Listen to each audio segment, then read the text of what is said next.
Hey guys, it's Nate, the president of Sokudo Empire, here with episode number 2 of Redline Rundown. Um, let's get into it. Let me ask you guys something. Would you say when you're looking to get into a vehicle, would you prefer style and the look of the vehicle or the horsepower and speed that the vehicle offers?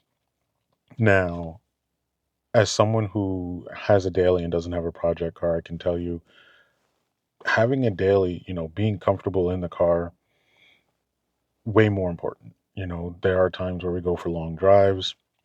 Being able to comfortably go for long drives, whether it be Georgia, Florida, the Carolinas, any of that, I want to be comfortable. Now, the other side of it is a lot of times when you do have a car with high horsepower, your gas mileage isn't the greatest. So, what would you really prefer? Do you want to be able to go fast, you know, and enjoy the speed the car has to offer, or would you rather comfort? I know for me, comfort super important. Going fast, not really something that I worry about right now. But to each their own. Enjoy it while you can. Um, when it comes to the car scene, what are some of the things that you guys look for? Are you looking for imports? Are you looking for classics? I do know a lot of times the guys who are big into classics aren't into imports and vice versa. The good thing about certain events like the Bear Mountain Car Cruise, you have a blending of both worlds. I know for myself, I can appreciate both. Some people don't feel that way, but I like going to the Bear Mountain Car Cruise because you do get to see such a large variety of cars. It's a super great event to go to. If you haven't been, check it out. Usually it's every Wednesday down at Bear Mountain if the weather's permitting. So if you have a chance to go, it's from like 4:30 to about 7 or so. Um, but definitely go check it out. It's worth your time. Bring your friends. Have a good time. There's food, drinks. You should definitely check it out. But I know it's super tough in the JDM scene just because it seems like there are factions taking place. Like you'll have Subi guys, you'll have Honda guys, you'll have 90s JDM guys, where it's kind of like there are niches, but at the same time, they're standoffish. There shouldn't be a reason why a 90s JDM guy can't get along with a regular Honda guy. You know what I mean? It just seems like there's this wall up at times where people can't just get along. And I don't know why that is. I've never really had a deep dive into um, these sectors of the conversation. Most of the people that I do talk to at car meets and things of that nature share the same interests that I have. We seem to get along when we have conversations. Um, you know, like I touched on last week, there doesn't need to be this whole, well, oh, you can't do this, so your value is any less. I saw a video this week um, where a woman was saying how, oh, because people know how to drive manual, they're better than regular. Like, enough. Like, you're not better, bro. You just enjoy the extra work of driving a manual. Like, cool, no problem, enjoy it. 1 2 1 2, knock yourself out. But that don't make you better than nobody. Like that's weird. Um, and yes, I know how to drive a manual. I just don't want to. It's not my preference. I like to be able to put it in drive and just cruise. Like that's just banging gears. It's not interesting. Like if I had a second car, and sure, maybe, but like I said, I have a daily. I like driving in the city. No, no, I'm I'm not doing it, bro. I'm just not doing it. Um, Now something else that's kind of come up are organized events versus underground events. Now, about a year ago, because of the things that would happen when you tried to organize an event, there was this idea of doing invite only private events. Now, if you want to do an invite only event, my only question would be, why would you make a flyer for an invite only event and share it publicly? It comes across as you're looking for clout, you're looking for attention, you're looking to make it be known that you're doing something that everyone can't go to. It kind of seems like if you were looking to host a private event, then you would, you know, word of mouth, tell people, text them. It just doesn't seem to make any sense that if you're doing a private event, like, oh, hey, make me a flyer so I can post this private event, or invite only. Like it's just not received well. And for me and Sokudo Empire, it isn't about this exclusivity. It's about making a space where everyone can be included, as long as you're not someone who's looking to be disrespectful of the spaces that we're in. That's literally all I ask of people. Like, be respectful of the spaces that we're in. If you're at a car meet, be respectful. Pick up your trash, clean up after yourself. No excessive revving. There's no need for that. Like, I'll to this day, I don't understand it. Cool, you have an exhaust. It doesn't do what you think it does for people. A lot of times when the people that are true car enthusiasts see you rev as you're driving through a car meet, no one's impressed. The people that are usually impressed, it's their first time coming. They're looking for the 15 seconds of Instagram fame from posting wild stuff. That's not what true car culture is about. Like, there's a time and place for all of that. A lot of times car meets are not it, unless that's the host is saying that's what you're going to be there for. Then just chill, roll in, park up, and just enjoy the vibes. Like that, it's that simple. I promise you, it's really that simple. um I've seen some events go south. Everyone remembers a few years ago when there was an accident at the Home Depot lot. And things like that happen because no one wants to do a temperature check and make sure that an event's not getting out of control. And again, when things go unchecked, you have chaos. People get hurt, cars get damaged. I literally, car hit another car head on, and when I tell you the key bent in the ignition of the car, I've never seen anything like that. So luckily, no one was permanently injured or lost their life, but all for that 15 seconds, you could have lost your own life. You could have taken the lives of others. Like, it's just not worth it. If those are the things that you want to do, I promise you there are other people in other circles that will create spaces for you to do those things. But, you know, just not where people are looking to just chill and have a good time. Um, what when you're looking to mod your car, what do you think are the top 5 mods you can do without breaking the bank? I know some of the things that are easily done that won't really like break your pockets. One, tint your car. If it's an older car, then you can get by without tinting it, because the fact that it's an older car would be appreciated more if it looks great without the tint. So depends on what car you have, but a good majority of newer cars, tint the fishbowl. All right. Two, that won't break the bank. I mean, you can do lowering springs, you know what I mean? But the ride may not be that great. So be prepared for a trash ride, but your car will be lowered.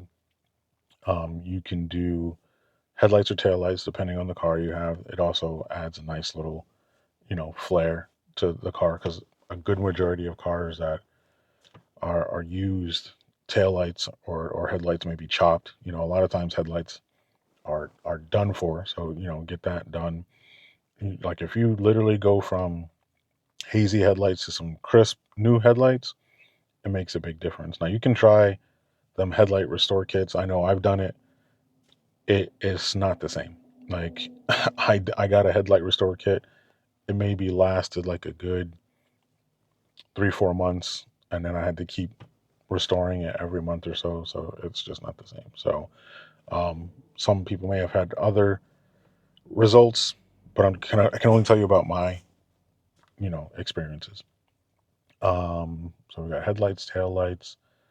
Um, you can do a radio system. I know some cars replacing the radio isn't really what it used to be. Like I know in my Accord, they really don't suggest for you to mess with the radio.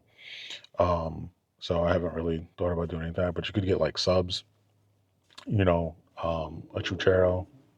Just don't be obnoxious with it because a lot of people don't want to hear none of that. So take that what you will.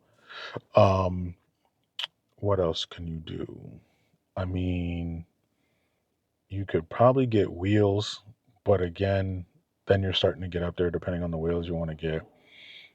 But wheels and tires can definitely change the look of your car. And I know sometimes when they say when it comes to wheels and suspension, they say do your suspension stuff first, then get wheels. It all depends. Sometimes it'll work out. I know for me, um, the wheels I got and the fitment, they go really well together without having to have done a ton of suspension work. I know right now OEM suspension and the car looks lowered because of the wheels. So, um, but I think that's four.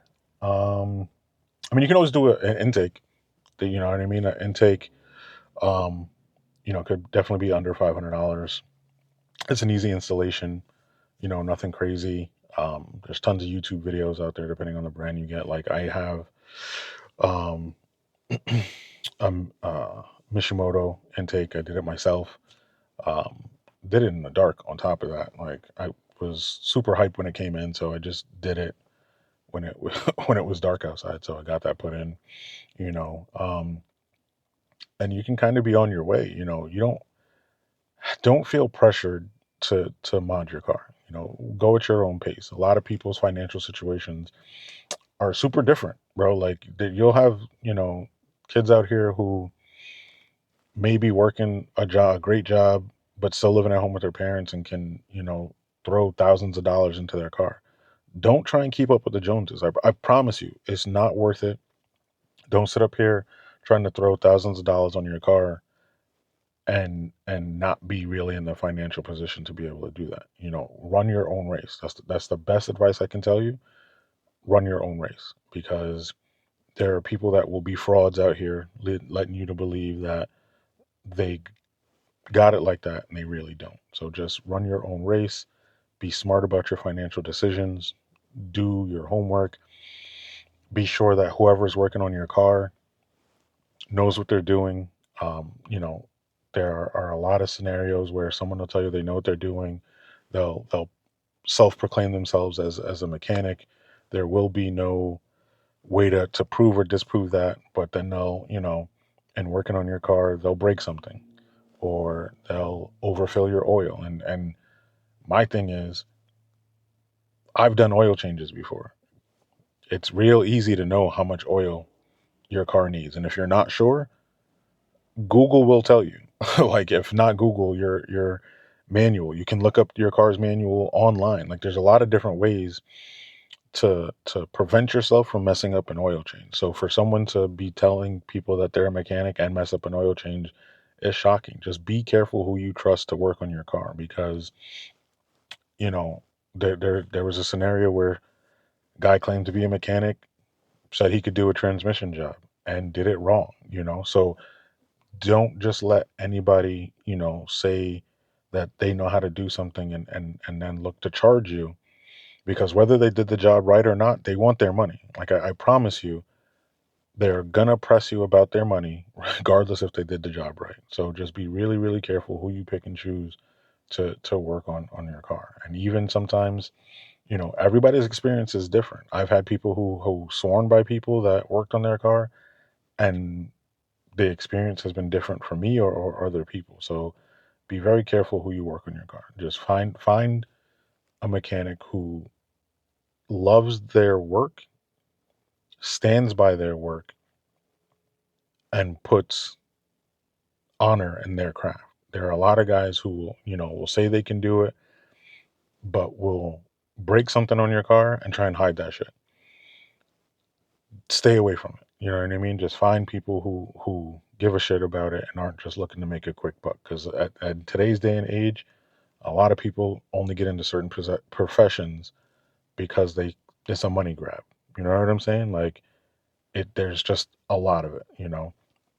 Um, and to be honest with you, don't try to get these mods that are, you think a mod isn't gonna all of a sudden make someone respect you more than what they may already do. Like, yeah, you can go and get the most expensive wheels out there, but that's not going to change who you are as a person. It's not going to change how people see you. Is just, bro, mod your car for you. If you want to do a ton of chrome, bro, that's what you like. Stand in what you like. You know what I mean? But just don't be a fraud. Like at the end of the day, mod your car how you like it because it's your car. Don't listen to the people who have bullshit ass comments. Like if they're not paying for your car, putting gas in your car, their comments don't mean shit. All right, I promise you that, because you're gonna run into a bunch of people who got some. Everybody got an asshole. Everybody got an opinion. So it just do what you want to do. Be happy with what you're doing with your car. Take pride in what you're doing. That's the best thing. I can tell you. Um, one thing that has always been a kind of interesting conversation is driving long distances for car meets, right? So a lot of times people don't want to drive a long period of time. Now I'm not talking 3-4 hours. I'm talking there are people that won't take a 45-minute drive over a bridge or you know what I mean? Like, mind you, it's a one-way toll bridge and toll ain't more than $3, if that. How much of a car enthusiast are you? Like, we've driven to Maryland for Honda Day because of what the event has to bring. You see a bunch of different cars, you see new ideas, you see new faces. You regionally, different areas of people do different things to cars. So if you only stay in your town, I can promise you're going to see a lot of the same stuff. Don't be afraid to explore and see what else is out there. Now, is it hard to say, like, oh man, if I'm going to drive 45 minutes to an hour for a meet, is the meet going to be worth it? It's hard to say. Pay attention to the groups that are hosting. You know what I'm saying? I've seen scenarios where, someone said, "Oh, hey, come to this meet." You drive an hour and some change away to a meet, and it's not the greatest. Like, bro, we drove to Jersey for a meet. 5 minutes into being at the meet, a kid fucking macked into a pole. Meet was over. And what can you do? You know what I'm saying? Like you can't really control that. And sometimes it is what it is. So just pay attention to the groups that you follow. Sometimes just enjoy the experience. The ride might be worth it. You know, it was a team, like 3 or 4 of us that went. It was a cool ride. We rode out to Jersey. Did it suck that this kid crashed into a pole? Sure, but we still got to ride out together, and that's kind of what's important. That's all you can really do. Don't worry about, like, a lot of people will say, "Oh, is the meet gonna be lit?" Bro, the more people that go, the more people you encourage to go to a meet, the better it'll be. Sometimes worrying about the cachet of cars that'll be there and who's gonna be there can definitely kill the vibe of a meet. If a bunch of people go and encourage everyone to go, then that meet's gonna be a great meet. But if everyone's all standoffish and everyone's like, "Oh well, I don't know if I should go, I don't know who's going to go, then you end up with a mid turnout. And I don't think anybody wants to host a meet for it to be a pack of mid, but sometimes, having faith in the people that are hosting the meets, like, just trust it. Just go. See what it's about. You know what I mean? If you have a nice car and you have three other friends that have a nice car, bro, go to the meet. Bring your friends to the meet. Then you'll be nice cars at the meet. And what if you're the nicest cars at the meet? Then next thing you may get pictures and whatever the case might be. You know what I mean? A lot of times you guys focus too much on the clout that will come from being at a meet. You know what I'm saying? Like, I get it. It's cool to pull in and you see a ton of different cars. Like, that's dope. But sometimes you guys being the masses can dictate the outcome of a meet, whether you guys go or don't go. That's you know all it is. That's all it can be. So, um, again, August 3rd, Tri-State United. You can go to the Foat, get your tickets, register. Registrations are open now. Um, don't wait to the last minute. Put your car in the show. Put your car in the show. Like, I understand what it's like. Mind you, the fee to register, we're not charging an arm and a leg for you to register your car. Come have a good time. We had a great time last year. We're all about having a good time. No drama.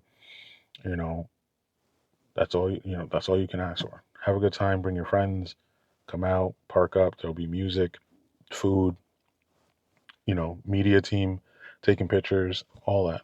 Just park up, have a good time, come out to the event. Catch you guys next week. Peace.